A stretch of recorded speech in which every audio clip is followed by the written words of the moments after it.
Hello guys, hope everyone's doing fine. Please let me know in the chat if you can hear me well and that everything is currently on. The screen is on, voice is on as well. Hey man, hope you're doing fine. All is good, perfect, awesome. Can you tell that the screen quality is better than yesterday, right? I made a mistake yesterday in setting it up to 720.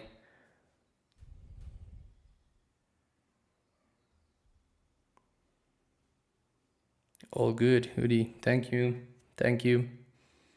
4K, indeed. All right, so let's wait for more people to join and we will start soon. All right, let's wait a bit. Normally at least 50 people to start the stream, otherwise they will miss the first part of the streams. So tell me guys, how you doing? How's everything doing on your side? Crypto markets recovering a bit. So nice, but still very uncertain. Still a bit uncertain.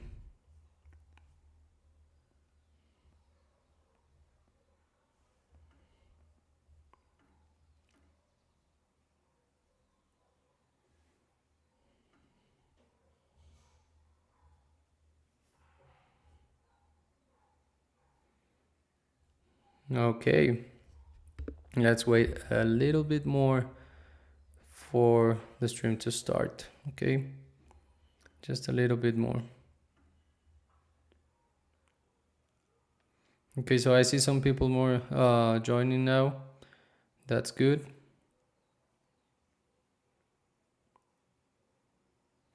No, Didi, this is not pre-recorded. I'm currently live.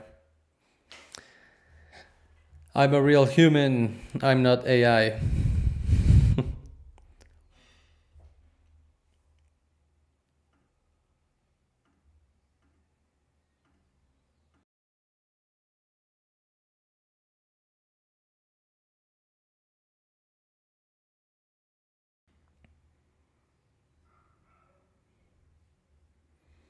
Okay, so I think we can start now, guys. We have about like 11 people connected. It seems that it haven't been announced on the Telegram, but the good thing is that you guys will be able to see it again in the future. So for you guys, maybe possibly many of you don't know me yet. I started live streaming yesterday with Gem Hunters. I will be your educational guide on trading. Not so Gem Hunters will completely change the way you perceive trading, because it's not only about copying trades but also learning how to trade. Okay, so I have been a trader for almost 7 years now. I'm a full-time trader now. I make a living out of it, and I'm a full-time crypto trader. Okay, I don't trade any other market other than crypto, which is a good thing for you guys because, well, I have my experience with Forex. I have my experience with E-mini futures, with many other markets that I have traded along the way. Okay, but right now I'm 100% focused on crypto. Okay, I'm 100% focused, and this is good for Gem Hunters. This is good for you guys, and this is good for me as well, because this is the market that I actually love and the one that I really care about. Okay, but this doesn't matter because the whole markets are connected within each other, and sometimes you need to look at the traditional markets to know what might happen on the crypto markets as well. Okay, so if you guys have any questions, please let me know in the chats. I will try to answer them in the mid session and at the end of today's session as well. We will see each other the next week with another educational session. So just recovering a bit from what we saw yesterday. All right, if you haven't seen yesterday live, make sure to go and see it. Okay, some things that I'm going to share with you today is about yesterday's live. And okay, so bro, can you do like a live trade breakdown? Yes, for sure. We're going to do all of that as soon as you guys start knowing why the markets move, why they move. Okay, so today's stream is touching upon auction market theory. All right. So basically what auction market theory is, and also how we can use it in our advantage. All right. So give me a second so we can start.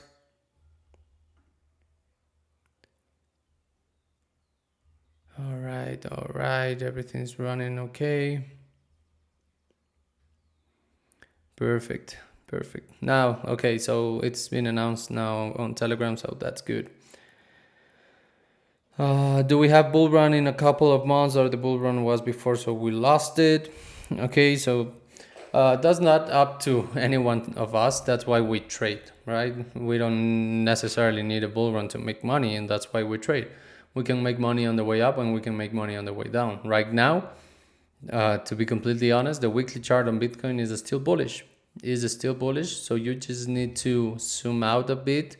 Do not focus on like the 1 hour or 10 minute or even on the daily, because the daily is currently bearish right now, but focus on the weekly chart. Okay, it still has a bullish market structure, higher highs, higher lows, currently building one, and all of these structures take time to build. Okay, so this is not about if we are in a bull market or bear market. We are on a bull market from a long-term perspective. Okay, so just holding and make money trading on the way up and on the way down. That's the purpose. All right, so let's start with this. Let's start. All right, so I'm going to go ahead and talk to you guys about a bit of the auction market theory. Okay, so to be real, most people think that the market moves because Elon tweets or Trump do something, and there are some magic breakout line on their 15-minute chart, right? So the truth is, people don't know what's moving price, what's pushing it, or what's absorbing price. Okay, so basically, normally we are basically just gambling around with our money because we think that price is going to do something, which is not the real thing. Okay, so that's why we normally have auction market theory to explain that. Okay, and auction market theory has two pillars. These two pillars are, oh, sorry guys, it seems that an emergency contact called me, so even if I'm not disturbed, it is going to sound. All right, so give me a second, please. Now, so the auction market theory has two main pillars. All right, these two main pillars are the market profile, and also, let's put this bigger, and we also have volume profile. So in this class, we are going to touch upon volume profile, because in order for me to be able to show you market profile, how actually it works, it would take a lot more time, and also we need a more professional platform, like, for example, so for example, like ExoCharts. All right, ExoCharts is a more professional platform in which you have tick data to present from. Okay, so in this educational series, we are going to touch upon volume profile. All right, so what is volume profile? But let's start with what actually is the auction market theory. All right, so auction market theory breaks down the market's primary purpose. Okay, and how the market participants interact to fulfill this purpose in the market. Okay, so the main idea lies in the fact that financial markets are not different from any other auction that happens on everywhere in the world, right? When buyers and sellers meet on a daily basis, and there are two main things to be achieved on an auction. Okay, the first thing is to facilitate, all right, trade in a two-way action process. All right, what does this mean? That for every buyer we need a seller, and for every seller we need a buyer. That's obvious, right? And also, in a fair auction process, all right, we need to seek for fair value of an asset. All right, so Guys, if you hear some background noise, it's raining over here, so that's mainly why. Sorry for that. Can't control the weather. So, auction market theory translates this process through supply and demand movements, right? Dynamics, and also it's why what we call price discovery, okay, to look for balance on the markets. So basically, auction market theory, all right, is a two-way auction. Means that the end of the up auction, okay, is followed by the beginning of the down auction, and vice versa. This is why it's called auction market theory, and it's why it's a two-way auction. All right. So to start, let's begin with understanding volume profile. All right. In order to understand volume profile, we first need to understand the normal standard deviation curve. All right. So let's draw it over here.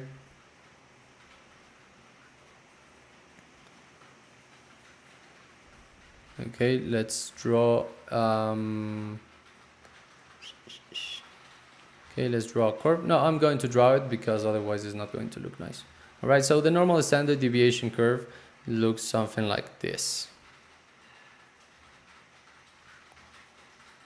All right, where most of normally of the volume traded is normally on the center. All right, we are talking about volume, but this can be applied to anything in life.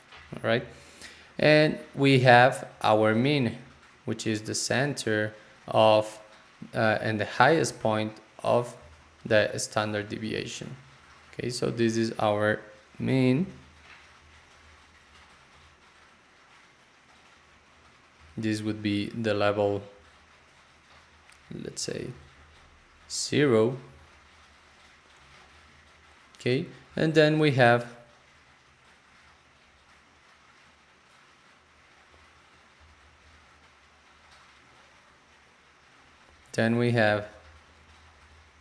one standard deviation, one STD, 2 STD, and 3, and a lot more, but until like 3 is the most important one. All right, and same for the right side, which would be a negative connotation. Okay, so 1, 2, minus 2, and minus 3. Okay, the guy who invented and discovered volume profile basically uses the standard deviation in order to understand price fluctuations. Okay, and also the mean and what is represented as the value area, which is this rectangle over here, which we're going to call value area, represents the 68% of the whole volume traded, where most volume was traded. Okay, oh sorry, it seems that I did something wrong here. Okay, and we are going to put this text on inside in the center. All right, and a little bit bigger. Perfect. Okay, so what does this mean? That normally we have a mean, we have a fair value, we have a mean price, right? When price starts deviating away from the standard deviation curve, we can have one standard deviation, two standard deviations, and third standard deviations. Okay, and volume profile is based basically on this. Okay, now we are going to try to understand how volume profile is built. So volume profile is basically built from price. Okay, because what volume profile tries to understand is where most of the volume happened during each price. All right, so normally you're going to see volume profile something like this, and it goes like this. Okay,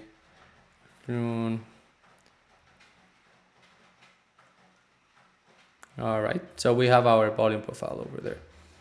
This is going to be the price axis, and this is going to be the time. Okay. Let me make this one a little bigger. Okay, perfect. Now we need to understand what are the components of the volume profile. Okay, because as you can see, this looks pretty similar to a standard deviation curve, but obviously it has its fluctuations. Okay, the first and one of the most important components of the volume profile is the point of control, which is called the POC, but that I'm pretty sure that you guys have heard about it. Okay, the POC means points of control because this is the point in which price traded the most volume at in a certain period of time. Okay, now we have also what we call the value area, which is going to be the 68% where most of the volume was traded.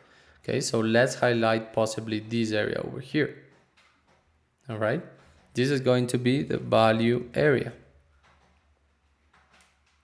Okay, and above this we are going to have our value, which is called value area high BAH. Let's put this a little smaller. And we also have, we normally have the value area low. Okay, so these are the main components of a volume profile. All right, and the value area, remember guys, that it represents the 68% of where most volume was traded. All right, but other than that, okay, other than that, we are looking for other terminologies on the volume profile that are going to help us understand it further. Okay.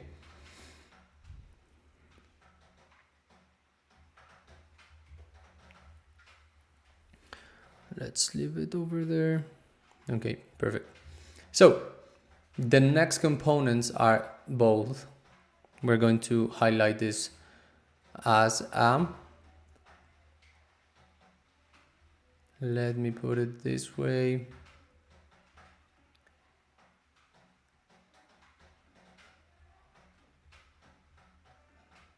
Okay, so it seems this over here is going to be called a low volume node.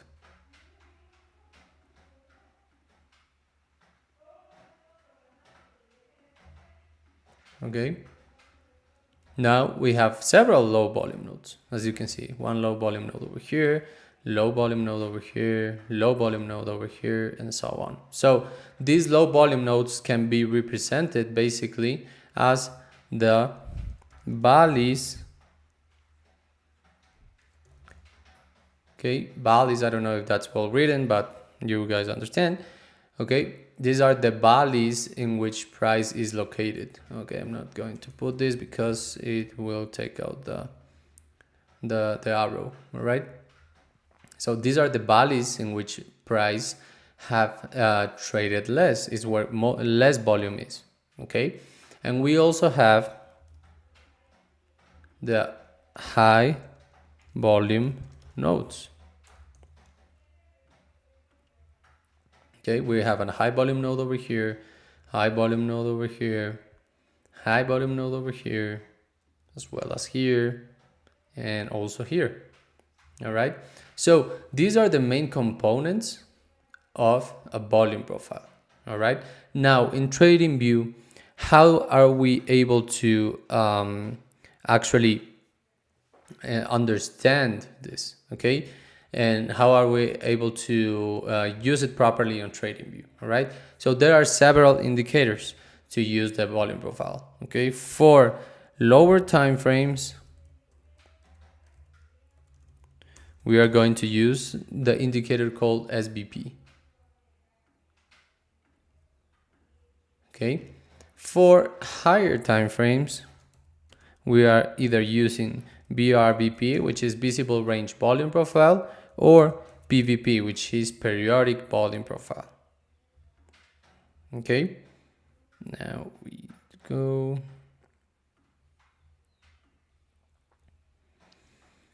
Let's go. All right, guys, if you guys have any questions, please let me know. All right, please let me know. We will discuss them later.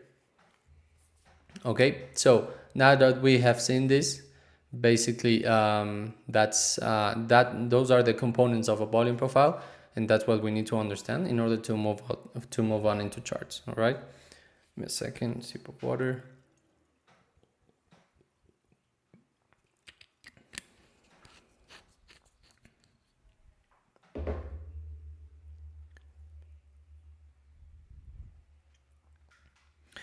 Why SBP over visible? Yeah, you can use visible range BRBP on lower time frames as well. That's a good one. It's completely fine, but the session volume profile is not going to work on higher time frames because it's for sessions, it's not for high time frames. Volume profile is weird. It looks like made up to the side rather than the normal graphics. This volume profile. Yeah. So we are going to see it on the graphics. No worries. I was just trying to show you guys which are the components of a volume profile. We have the value area high, value area low, point of control, high volume nodes, low volume nodes, and so on. Okay. So now we can move into the charts. All right. Let's start with a 10-minute chart. Let me erase my drawings over here. I'm looking for a possible trade on Bitcoin. Remove drawings. All right. Sorry, no, let's just erase this because I was erasing the whole work I did on the upside. Okay. So there are 5 main movements that we normally look when we are talking about auction market theory, and we are looking to understand how it impacts on price action. Okay, so the first one, it's basically called, oh, it seems that it went away. Okay, when price inside value area is likely to visit both, okay, top and bottom. All right, this is the first one. Now the second one is, let's put 2, price tends to get choppier at the edges. Okay. The third one is basically that once price is accepted outside the area, it's likely to become imbalanced. Okay, so this is called acceptance outside BA, which is value area, equal new imbalance. Okay, the fourth one means that a strong POC rejection can overdo rule number 1. We are going to see all of these rules taking action on charts. Okay, and the fifth one is when volume and time builds on edge, it can break out. Okay. Well, let's put it as likely breakout will happen. Okay, so these are the 5 rules for auction market theory and how we can actually use them on our charts. All right, and now I have some examples for you guys. Okay, so just let me share with you the examples. Give me a second. Okay, you should be able to see them now. Yep, perfect. Okay, these are examples for shorts and these are examples for longs. Okay, they are the same concepts, the same 5 concepts that we looked in the auction market theory, 5 main concepts, but these are for shorts and these are for longs. Okay, so the first one, which is acceptance inside value area. All right, in a trending environment, when you see price getting into a value area, It's very likely to get accepted once it's rejected from the value area high and then continue to the value area low, which is it explains rule number 1. When price is inside value area, it is likely to visit the top and the low of the value area. Okay. The second one is the balance area flip, the value area flip. All right. What does this mean? That price is breaking down, okay, making an imbalance outside the value area, then it rejects it. Price is accepted outside the value area, and then it continues to the downside. Okay. The third one is the time and volume breakout, which makes confluence with the fifth rule of the action market theory. When price and time builds at the edges, is very likely to break out and continue on that direction. And normally these kind of breakouts happen a lot and they are very aggressive. Okay. Now on a trending environment, okay, we often have the POC rejection, which is the fourth rule, and it overcome the rule number 1. Okay, when you have a POC rejection, okay, it's often that you are not going to see price rambling around the value area, but going into another, going to find another prices. Okay. And the choppy range is when we are inside the value area, price have failed actions, and the value area highs and the value area lows. Okay, this failed action terminology is coming from the auction market theory, but basically is what you guys call false breakout. Okay, or I think no, FBG is not. FBG is normally a fair value gap, but what you guys call false breakout, failed breakout, whatever is the same. All right. Actually, those terms come from the failed action terminology from the auction market theory. All right. So let's go into the charts and let's put some volume profiles here. So since we are on the 10-minute charts, I'm going to use the SVP, which is the session volume profile. Okay. And I'm going to start configuring it. Give me a second. I will share PDF with you guys possibly on Telegram. I will put it on the chat of this video over here. Okay, so you guys can download it. How do I begin trading? All right, perfect. Okay, let's configure the SBP.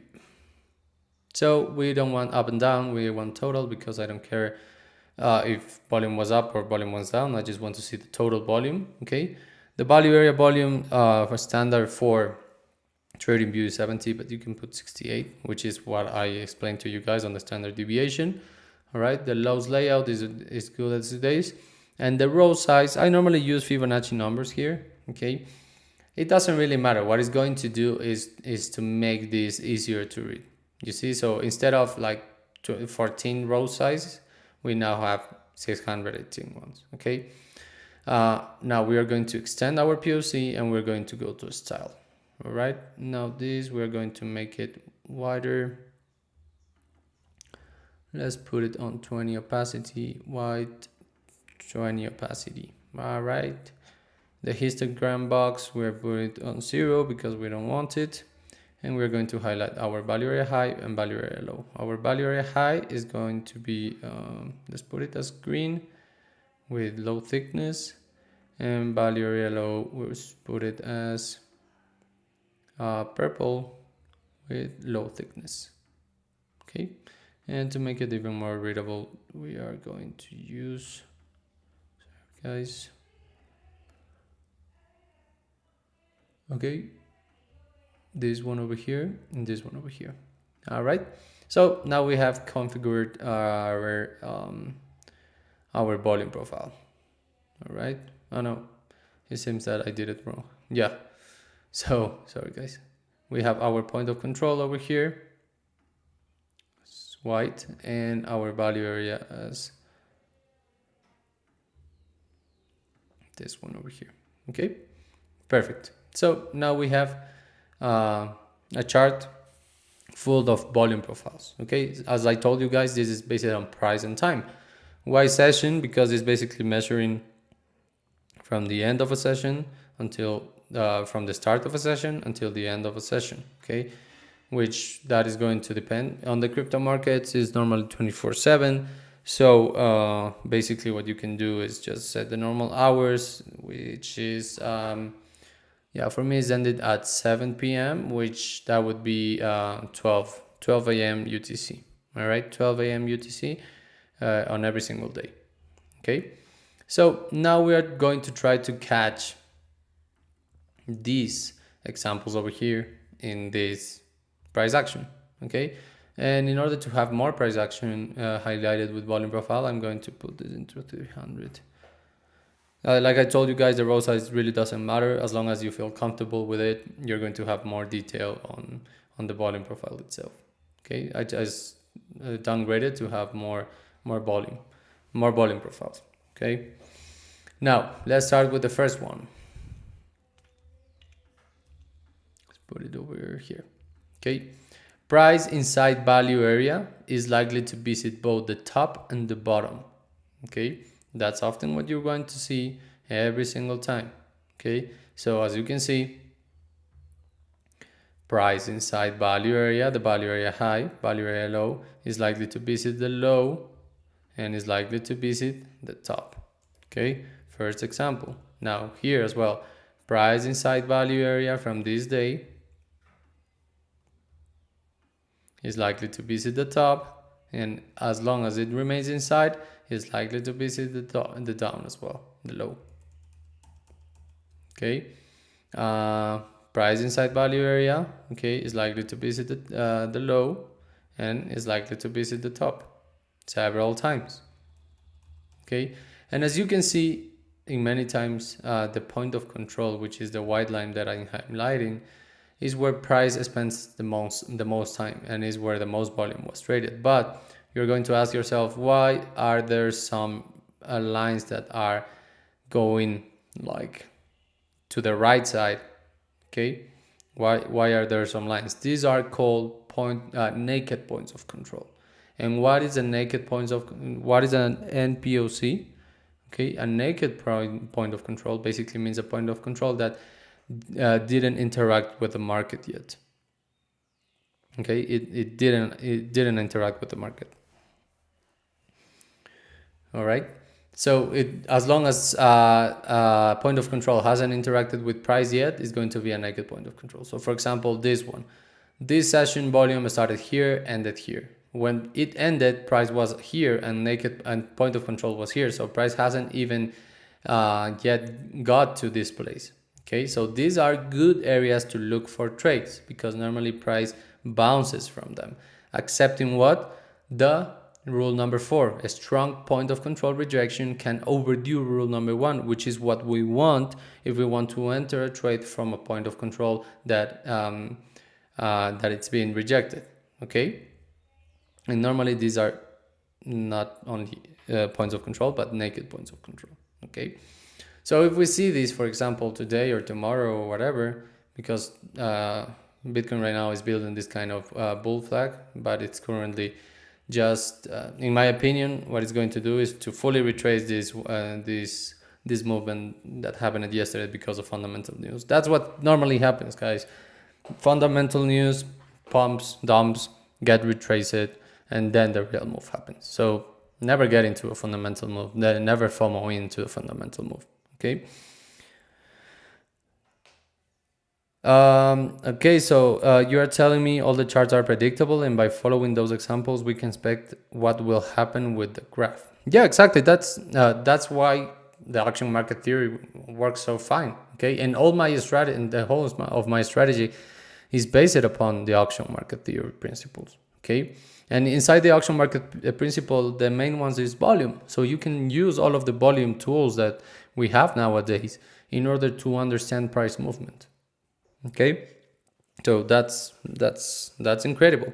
And as soon as you understand auction market theory, believe me, you are never going to see price action the same way. Okay, never going to be able to see price action on the same way. Okay, so for example, let's say rule number 4, price comes here into this naked point of control, it rejects it and continues its move up. It's a scenario that I'm personally looking for. What other indicators do you use for a better entry? RSI and EMA. Yeah, it's a bear flag. I don't really care about patterns, to be honest. I don't use them. Okay, this is a flag for me. Whatever, if it's bullish or bearish, it can break to the upside, even if it's a bear flag, right? Price don't care about that. But I was just highlighting this, and in order to do this kind of movement, accepting the strong naked point of control over here. Okay, so let's put it over here, and let's move this. Right. So that's example 4. We have seen example 1. Okay. Now price tends to get choppier at the edges. Okay. Let's check if that's actually true. Okay. Choppiness in the edge.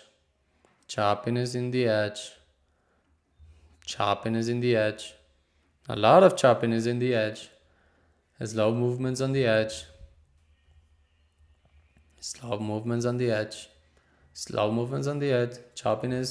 Choppiness at the edge. Okay, so yeah, it's true. All right, now we have another way to look at the market. Normally when we get to the edges, price is going to slow down, all right? Because the edges and the point of control are places where normally price stops, okay? Now we have seen rule number 2. Now we get to rule number 3. Acceptance outside value area equals new imbalance. What happened yesterday?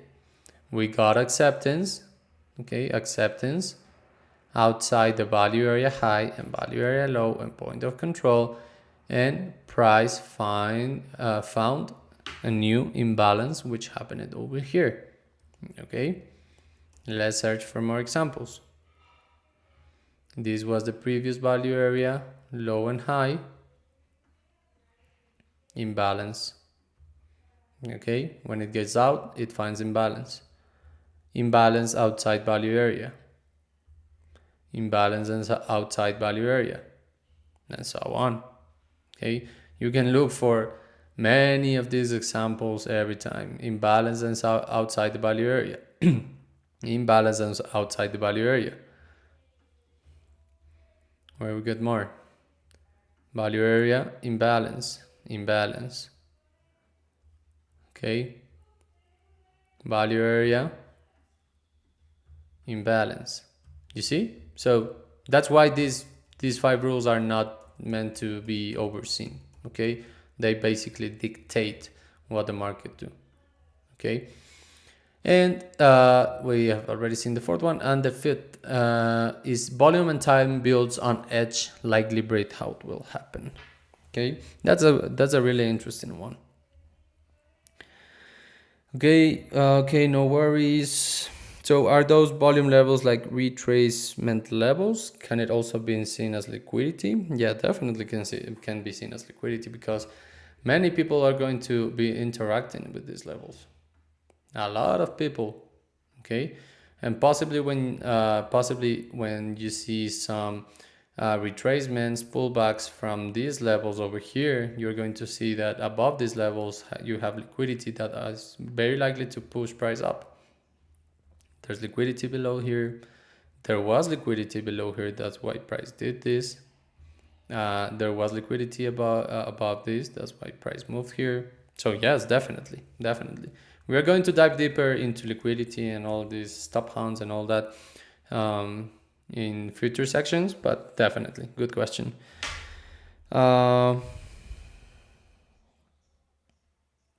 Okay, so how you can maximize the chop on the downtrend? What do you mean? Okay, can I explain what do I mean by acceptance and imbalance? All right, when you see imbalances, okay, I would like to possibly share a good example for this. All right, so we have acceptance, okay, and imbalances. All right, acceptance is when price comes from, for example, let's say price is basically coming from this value area, okay, finding new balance. It tries to find a new balance by being imbalanced, which means trending in a certain direction, and then it finds balance in a new value area. You see? That's what I mean. Acceptance, okay? This is acceptance. This is imbalance, trending, and this is acceptance once again. And acceptance normally basically means that it's accepted inside the value area, or it accepted because here it is accepted inside value area. Price here is accepted outside value area. It creates an imbalance, okay, and then it creates a new acceptance inside this value area. All right, so that's what I mean basically. Normally when a market is imbalanced, it's trending, and when market is in balance, okay, what do I mean with balance is basically an action market definition for ranges. Okay, so we can see an imbalance here, we can see a balance here, okay, we can see another balance. When the market is trending, you see imbalance. This is this is imbalance, and this is balance over here. This could be considered as imbalance is equally because it's trending outside the value area, right? So all of what I'm telling you right now, guys, is for you to be able to apply these concepts over here. Okay, these concepts shared on the PDF, in order for you guys to be able to apply these concepts into your own trading. Okay, these are not trading strategies, but trading concepts that will take you into a trading strategy. Okay, what do I mean by that? Like someone asked me, do you use RSI? Do you use other indicators? I personally do, but I use order flow indicators. Okay, like open interest, cumulative volume delta, absorption.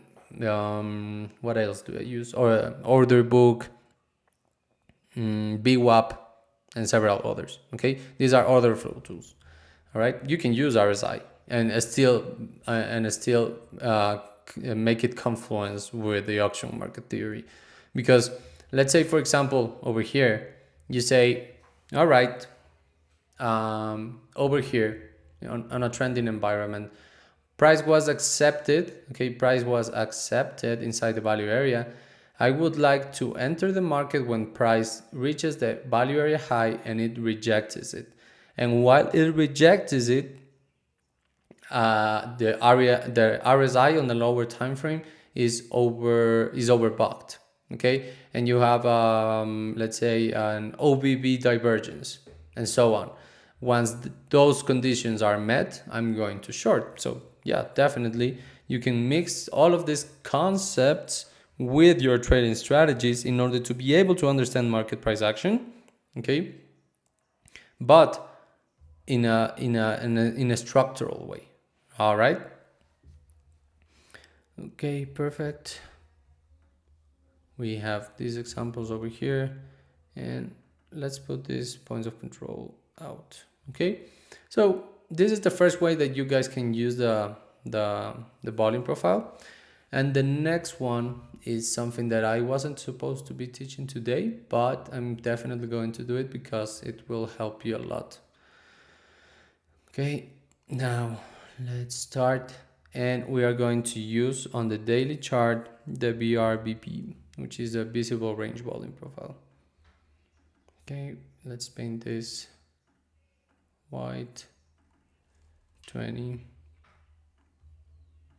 white 20 as well. Okay, these are my inputs. You see, row size 610, number of rows total 68%, and really the value area volume here doesn't really matter because we are not looking to understand where's the value area high, value area low over here.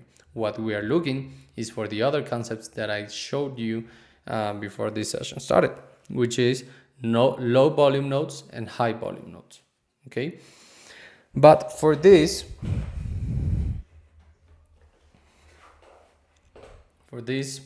we are going to need to understand, okay, I'm pretty sure you guys know about liquidity gaps. If you guys don't know, just let me know. All right, Let me know in the chats if you guys know about liquidity gaps.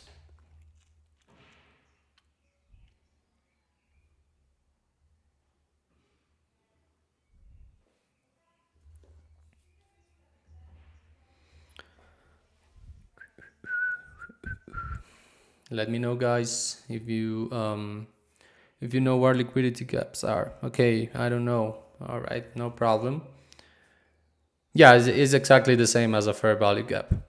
Yeah, it's exactly the same. The only difference is that the liquidity gap is a term coming from action market theory, while FBG is the same but invented. All right, so yeah, same as FBG. Definitely, I will explain to you guys liquidity gap. So when normally when we have imbalances, all right, like this one, all of this is an imbalance, right? You see prices moving quickly to the upside, all right. Often when we see these kind of imbalances, price tend to leave liquidity gaps or FBGs, which are basically certain prices that price never touched again. What do I mean by that? This candle over here just went straight up and price never went down to fill these pockets, as you can see over here. Okay, so we have a liquidity gap over here.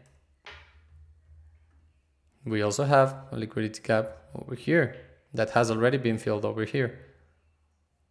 And we also have a liquidity gap over here that has already been filled. Okay, but why are liquidity gaps important? Do shark looks for retail stop losses? No, they don't. That's just how market works. All right, there's not such thing as a bad entity looking for hunting your stop loss and whatever. No, that's just how the market works, because market looks for liquidity, and it basically retail traders just position themselves where most liquidity are.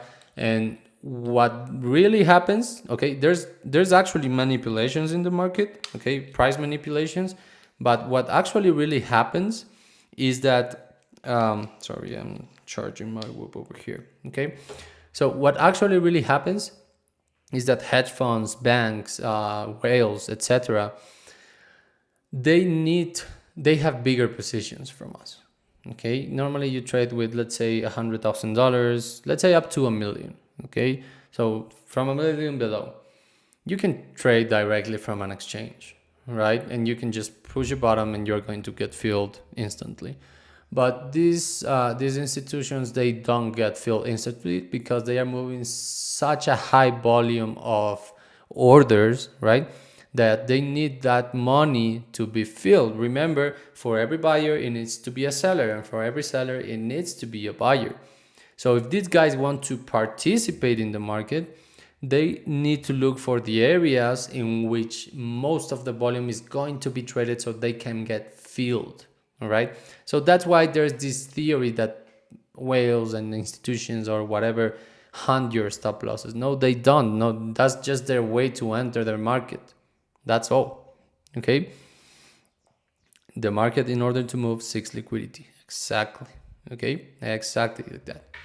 All right. So now liquidity gaps is what I already explained, guys. Is when you have this kind of moves where it left prices without being touched.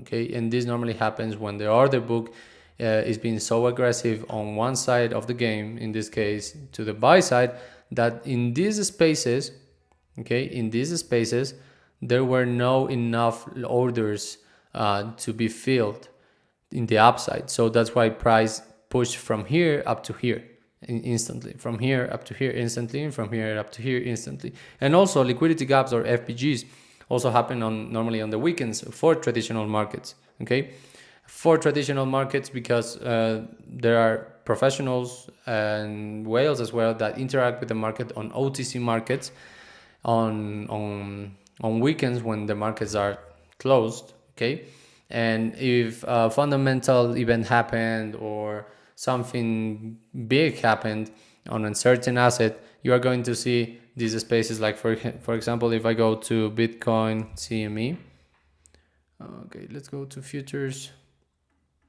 You're going to see this because Bitcoin from the Chicago Mercantile Exchange, right?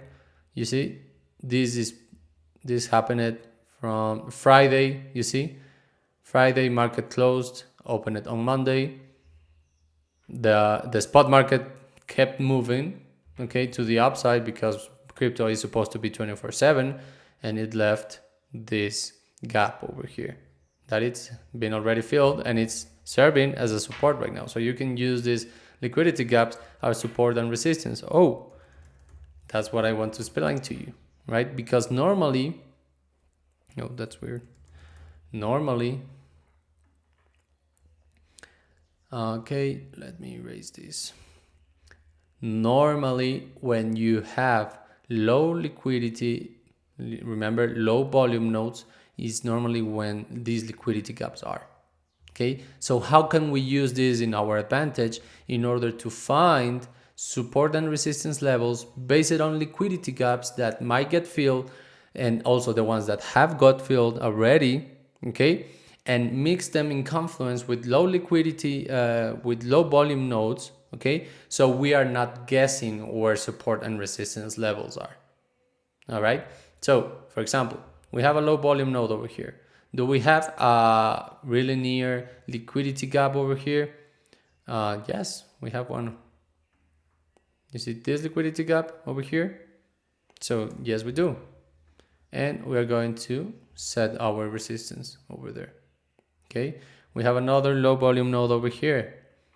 You see, is there any liquidity gap near? Yes, we do, over here. Liquidity gap. Really easy, right? And you pick the price that best aligns with the low volume node. That's the one you gotta pick. Okay, we have another low volume node here. Does it align with the liquidity gap? Yes, it does. Once again, over here we have a new one over here. Does it align with a with a liquidity gap? Yes, it does, over here, and so on, guys. So on. We have a new one here. We have another one here. Oh, sorry. We have another one here. Yeah, we can put this one. And now what you can do is move all of this line from your daily chart towards possibly an hourly chart and a minute chart. And what we're going to see is going to be very nice. So if I go to the 10-minute chart, you are going to see, let's go to the hourly chart first. If I go to the hourly chart, how these levels would have served you, okay, to enter the market as breakouts, failed breakouts, or rejections.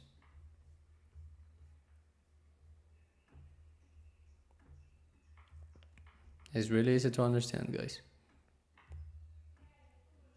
Okay, this might happen, you don't know, but at least you are using backend data from the volume and from price action in order to build your support and resistance levels. Now, you may ask, okay, you may ask to yourself, like, is this exact prices? No, they aren't, okay? So which is the best way to actually use this is if we go to the daily chart once again,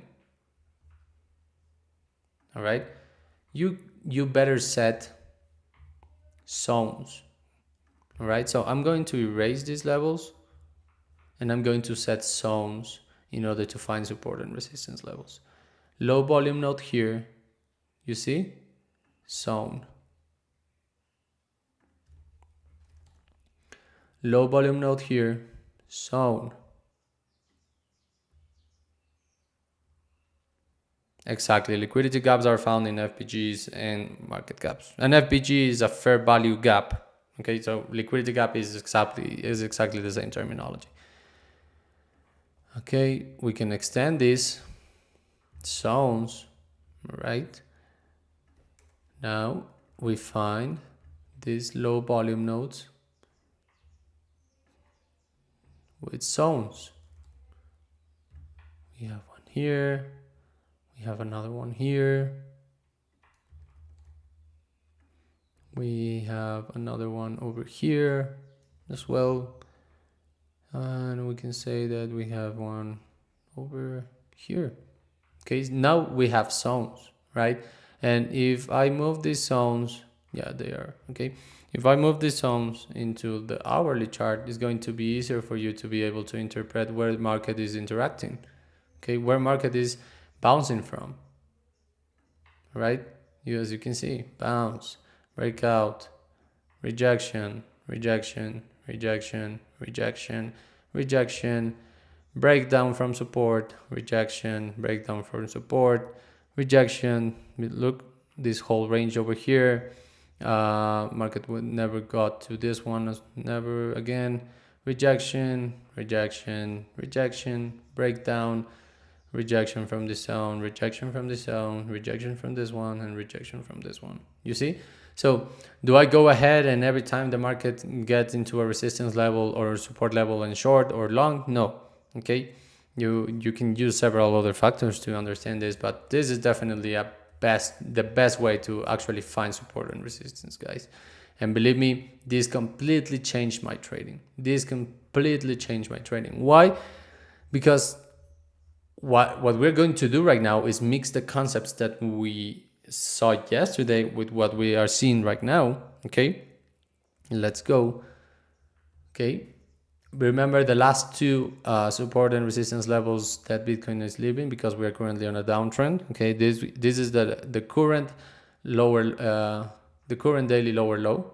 Okay, and this is the current daily lower high. Now mix it with volume profile. Okay, what do I mean by that? Is this lower high located where? In a low volume node. And what normally happens at low volume nodes? Price gets rejected, like we see with this daily lower low that was located on a low volume node. You see, so I know that currently Bitcoin on the daily chart is bearish because we have a lower high and a lower low. All right. And in order to have these support and resistance levels, let's see, this one over here, this was the previous daily lower high. And this was the previous daily lower high. Sorry, this is the previous daily lower high, and this is the previous daily lower low. Okay. So, where is located this lower low? In a high volume node. Okay. What happens in high volume nodes where points of control are? Price tends to range. That's what we are seeing over here. Okay. And over here we have a daily lower high that is also a high volume node. And if price ever gets here, okay, it's very likely to chop. Okay, so you don't want to get involved when price is chopping, all right? You want to get involved when price is moving in a certain direction, all right? So that's how you can mix yesterday concepts with today concepts using volume profile, all right, guys? So I think we're done for today. If you have any questions, please let me know right now so I can answer them until we finish today's session, all right? Please put them in the chat so I can answer.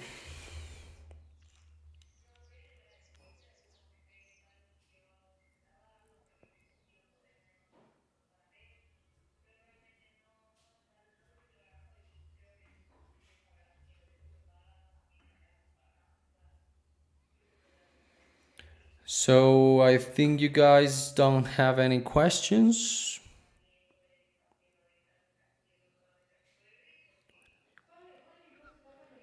Okay.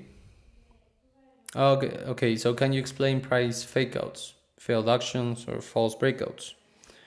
All right. So, bro, what have you went over so far? What do you mean?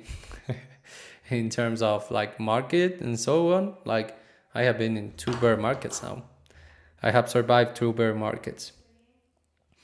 Can you explain fakeouts? Yeah, we are seeing a fakeout right now. You see, you have a level of support, price tries to break down, and then it continues to the upside. If you want to understand more about failed actions and you didn't see my video yesterday, then go ahead and see it. It's on YouTube and it's also on Telegram. There you will find how to spot a failed breakout. All right. When it's recording, I logged in late. Okay, yeah, it's recording. Okay, so best way to enter a trade or what to look for, there's no best way. Okay, there are several ways to manage a trade. There are several strategies. There are several that are profitable, and do your own research on that. Okay, because if I teach you my strategy, it's possible that you don't interpret it the best way, and you're not going to be as profitable as I am. You see, so there's no best strategy. To be honest, everything works, just you needed to do it constantly. Okay, and just have numbers that back that up. This is awesome. Thank you for being here. Kim, thank you very much. Just trying to soak it all in. Yeah, it's crazy, but how you can use this tool to actually understand the market. I hope it's been useful, guys. If it's been useful, just leave a comment on the Telegram chat. I really like to see your activity over there. If you have any feedback for me, let me know and put it on the Telegram chat as well. I will leave the PDF on the Telegram chat as soon as I'm able to write there. Okay. What's the indicator to the right called again on TradingView? This is called Visible Range Volume Profile, BRBP. Okay. So price goes to low liquidity. Not necessarily. Price goes to high liquidity, high volume, and low volume. Okay. And price goes to high liquidity. Do you mean like levels? Yeah. Normally, price is seeking for liquidity constantly. All right. Because without liquidity, price can move. Thank you, Cat Rocks. Thank you very much. This volume profile is one indicator I have never had explained it to me properly, so thanks. Amazing. Finally. Amazing, guys. So yeah, that will be all for today, guys. If you have any questions, please let me know on the Telegram chat. And if you have any feedback, please, I would appreciate if you guys let me know so I can get better for the next educational live streams. All right. I have been doing this for a while, but there's always room for improve. Okay. Have a good one, guys. Take care. Bye bye.